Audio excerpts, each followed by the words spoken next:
Il y a à peine quelques années, des millions de Sénégalais se sont levés tôt, un matin de Ramadan, ont fait la queue au soleil et ont glissé un bulletin dans une urne, par espoir. Ils avaient entendu des mots qui ressemblaient à leur vie: souveraineté, dignité, rupture, nouveau départ. Ils ont cru et ils avaient le droit de croire. Alors aujourd'hui, posons une seule question, celle que le peuple pose dans les marchés, dans la ville, dans les banlieues, dans les champs. De qui se moque-t-on? Quelque part au Fouta, un jeune de 30 ans, diplômé, sans travail, suit l'actualité sur son téléphone. Il voit les costumes, les discours, les nominations, les limosages, et il demande à ses amis: de qui se moque-t-on?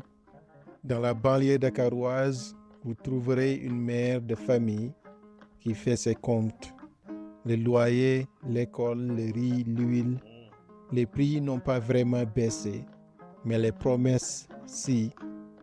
Quand elle entend qu'il y a un nouveau gouvernement, elle sourit, ce sourire triste que seuls ceux qui ont trop souffert savent faire. De qui se moque-t-on?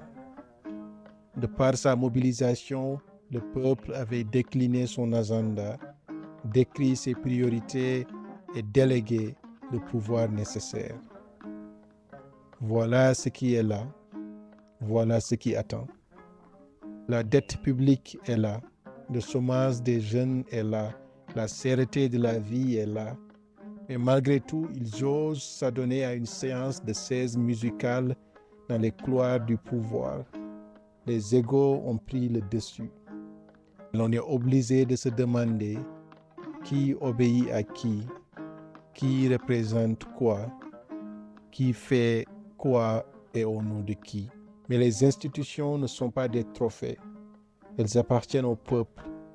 Ce peuple mérite des actes et pas des communiqués, des résultats et pas des nominations, de la transparence et pas du spectacle.